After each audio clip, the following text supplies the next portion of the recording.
Même si tu n'as pas d'argent, comporte-toi comme quelqu'un qui a de l'argent. Même si tu es pauvre, comporte-toi comme quelqu'un qui est riche. Même si aujourd'hui ta situation est très dramatique au niveau financier, comporte-toi comme quelqu'un qui a un compte bancaire garni. Pourquoi est-ce que je le dis? Il faudrait comprendre que la majorité des choses qui viennent vers vous est condition de la manière dont vous vous comportez, est condition de la manière dont vous réagissez, est condition de l'état d'esprit dans lequel vous vous mettez. J'ai souvent l'habitude de dire qu'on peut soigner une maladie sans médicaments. On peut soigner une maladie rien qu'avec le mental.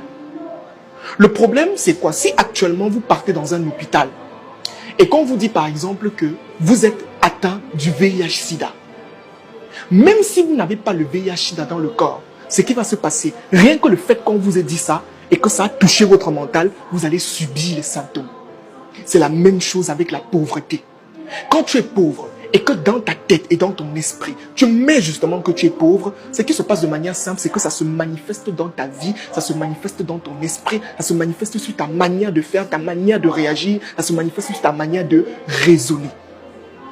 Un homme pauvre doit pouvoir marcher la tête haute pour attirer la richesse vers lui. Vous ne pouvez pas être pauvre dans un compte bancaire, mais vous vous permettez de marcher en baissant la tête. C'est pas possible. Même si tu as 0 francs, même si tu as 200 dans tes poches, marche comme quelqu'un qui veut aller plus loin. On appelle ça la loi de la valorisation. Il faut savoir se valoriser. Il faut savoir attirer ce qu'on veut de manière exacte vers soi. Et tout ceci passe par un mécanisme simple qu'on appelle la construction d'un mindset. La construction d'un état d'esprit qui vous permettra d'aller plus loin.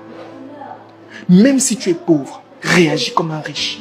Réfléchis comme un riche. Fais l'effort de réfléchir comme un riche. Marche même, côtoie, essaye d'aller dans des environnements où il y a des personnes qui pensent différemment.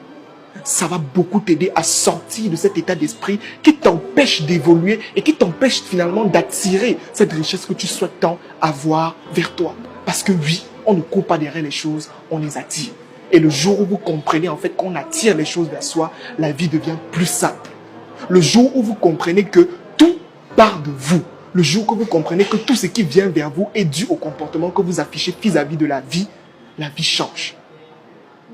Les amis, comportez-vous comme des riches. Réfléchissez comme un riche. Quand vous êtes face à une situation, demandez-vous, mais si c'était une personne riche, comment est-ce qu'elle aurait réagi? Si c'était une personne riche, comment est-ce qu'elle aurait agi? Comment est-ce qu'elle aurait raisonné? C'est le seul moyen, ou c'est la première étape qui vous permettra de sortir dans ce gouffre de pauvreté financière dans lequel vous êtes aujourd'hui. C'était Franck Bossi et on se...